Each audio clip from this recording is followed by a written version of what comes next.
नमस्कार मित्रांनो. शोधलं तर सापडतं हे म्हणतात ते काही उगीच नाही. आणि अगदी हेच नेमकं सखीच्या बाबतीत घडलं होतं. सखी प्रत्येक गोष्टीत अशोकला शोधू लागली होती आणि प्रत्येक छोट्या छोट्या गोष्टीला ती गुरुसुद्धा मानत होती. तर मित्रांनो, गेल्या एपिसोडमध्ये आपण सखीच्या अनेक गुरूंपैकी कबूतर सुद्धा हा देखील तिचा एक गुरु आहे याबद्दल ऐकलं होतं. आजच्या एपिसोडमध्ये आपण तिचे असे अनेक गुरु जाणून घेणार आहोत. चला तर सुरू करूया आजच्या एपिसोडला. तर सखी म्हणते, तत्वाला चिकटून कसं राहायचं हे मी पालीकडून शिकले. मुंगळा तसाच, मान तुटली तरी तो गुळापासून किंवा आपल्या पायाचा चावा घेतला तरी सोडत नाही. स्वतःचं घर स्वतःच सांभाळायचं हे मला गोगलगाईने सांगितलं. हाक मारता क्षणी तिथे क्षणात कसं झेपावायचं आणि तोपर्यंत बटनापाशीच थांबायचं हे मला इलेक्ट्रिसिटीने सांगितलं. सगळ्या पक्ष्यांमध्ये घुबड हा एकमेव पक्षी कळप करून राहत नाही असं मी ऐकलंय. एकटीने कसं जगायचं हे मला घुबडाने सांगितलं. तरी सुद्धा सखीने रोख जाणून सांगितलं, संपूर्ण अशोक फक्त एकच होता. तो अनंतात विलीन झाला ह्याचा अर्थ तो अनेक माणसात अंशरूपाने भेटणार आहे. मोठ्या वर्तुळात ते स्वतःही असतं आणि त्यात एक छोटं वर्तुळ असू शकतं. म्हणून छोट्या वर्तुळात मोठं वर्तुळ सामावेल का? जॉमेट्री हा आणखी एक गुरु. उरलेलं सांगू नको. चेतन खाली आला तर नेमकर दरवाजा उघडा ठेवून त्याची प्रतीक्षा करतोय. चेतनला पाहता क्षणी तो घाईघाईने आत गेला. फ्रीजमधून ग्लासभर पाणी घेऊन आला. ये बस, जरा शांत हो, पाणी पी. मी शांतच आहे. त्यावर निमकर म्हणतो, मग तासभर नाहीसा कुठे झाला होतास? मला चैन पडेना. का? निमकर म्हणतो, म्हटलं अपमान सहन न होऊन वरून उडी वगैरे मारतोस की काय? मला काही झालेलं नाही. पण झालं ते वाईट झालं. सध्या मैत्रीलाही पारखा झालास. उरलेलं दूरच. चेतन म्हणतो, काय उरलं होतं? निमकर म्हणतो, सगळंच. नुसतं अपरात्री चांदण्यात फिरून भागतं काय? तो तर अदलामधला टप्पा झाला. उद्या रात्रीच फिरायला जाईन बघ. तिला पश्चाताप झाला तरच.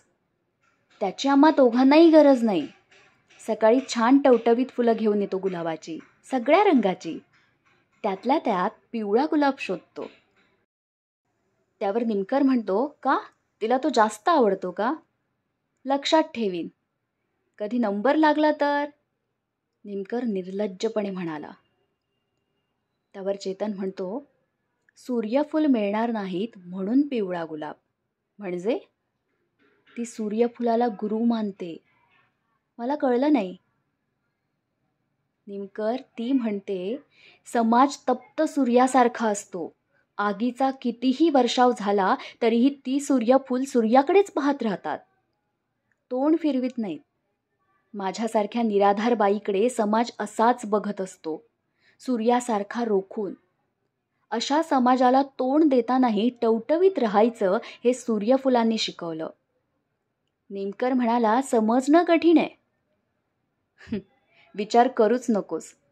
तुला तेवढा भेजा परमेश्वराने दिलेला नाहीये आणि 1.5 हात कलेजाई. सगळा अंधारच आहे. निमकर म्हणतो, तिने थप्पड मारली त्याचा राग तू माझ्यावर काढतोयस? इतकीच तुझी लेवल. चेतन म्हणतो, माझ्या मैत्रीचा गैरफायदा घेऊन तू फार बोलतोयस. आणखीन खूप सांगायचंय. वहिनींना उठवून दोघांना सांगू का? निमकर म्हणतो, नको, हे आपल्यातच राहू दे. भॅड माणसा, ऐक मग. अनेक माणसांना मी सौजन्याने मित्र मानतो, अंतःकरणातून नाही. You are one of them. तेव्हा कुणाच्याही घरी जाताना आपलं प्रेमाने स्वागत होतं की समोरच्या माणसाच्या सौजन्यापायी आपण टॉलरेट केले जातो याचा प्रत्येकाने विचार करावा. ज्या माणसाशी आपण मैत्री करतो त्याला अंशतः का होईना समृद्ध करण्याची पात्रता आपल्यापाशी आहे का हे पाहावं. यावर निमकर म्हणतो, मी तुला गो अहेड म्हणालो याचा तू वचपा काढतोयस. अजून शुद्धीवर ये निमकर. निमकर म्हणतो, मी थप्पड नाही खाल्ली, मी शुद्धीवरच आहे. त्यावर चेतन म्हणतो, थप्पड मी खाल्ली पण धडा तुला मिळाला. मला 2 शोध लागले.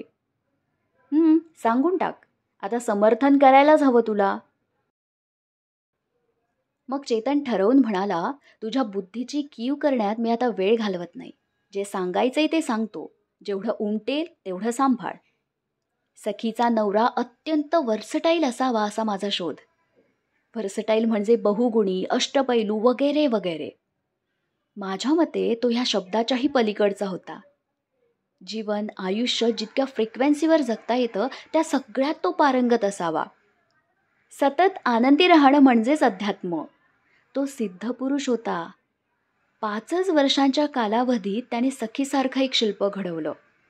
सखी तृप्त आहे. She is not interested in sex. तिने ती अवस्था पार केली आहे आणि त्यासाठी तिला खटाटोपाने कोणताही निग्रह करावा लागलेला नाहीये. निमकर गोंधळला होता. चेतन जरा उसंत घेत म्हणाला, उदाहरण देण्याचा प्रयत्न करतो. 100% अचूक असेल असा दावा नाही. एक ओढा किंवा एक झरा आहे समज. एका ओढीत आपल्याला तो पार करता येईल असा नसतो. त्या प्रवाहाच्या मध्यभागी एक मोठा दगड असतो आणि त्याचा आधार घेऊन 2 टप्प्यात आपण पलीकडच्या तीरावर जातो. तो मधला दगड म्हणजे सेक्स. ते साधन असावं, साध्य नसावं. देहातीत आनंद, सौख्य, विशाल, अलौकिक विश्व पलीकडच्या किनाऱ्यावर सुरू होतं. त्याला उत्कटतेनं सामोरं जावं. वेगवेगळ्या स्तरांवरचे आनंद, चमत्कार, दृष्टांत ह्या दगडाच्या पलीकडे सुरू होतात. पण त्या विश्वाला ओळखण्याची, त्याला स्पर्श करण्याची, ते संगीत ऐकण्याची आणि ते विश्व पाहण्याची दृष्टी मिळवण्याची आणि ते विश्व पाहण्याची दृष्टी मिळवण्यापूर्वी समर्पण म्हणजे काय हे समजावं लागतं. समागम हे समर्पण आहे. त्या जगतात जाण्यासाठी एंट्री टॅक्स आहे. 100पैकी 99 त्या मधल्या दगडावरच थांबतात. त्याच्यावर शेवाळ जमून घसरून पडेपर्यंत उभे राहतात. इतकंच काय, आणखी कोण कोण घसरतं ह्याची वाट बघतात.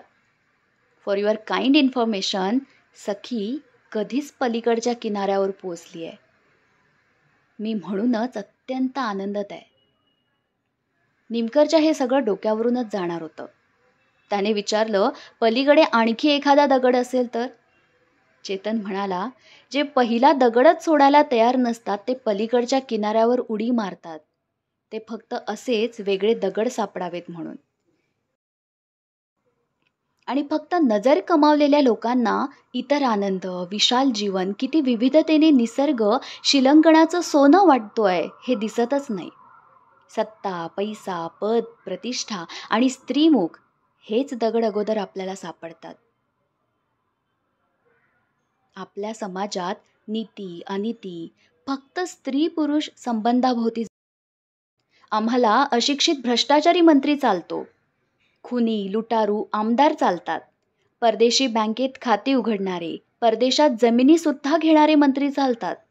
हुंड्यासाठी बायकांना मारणारे नवरे आम्ही खपवून घेतो.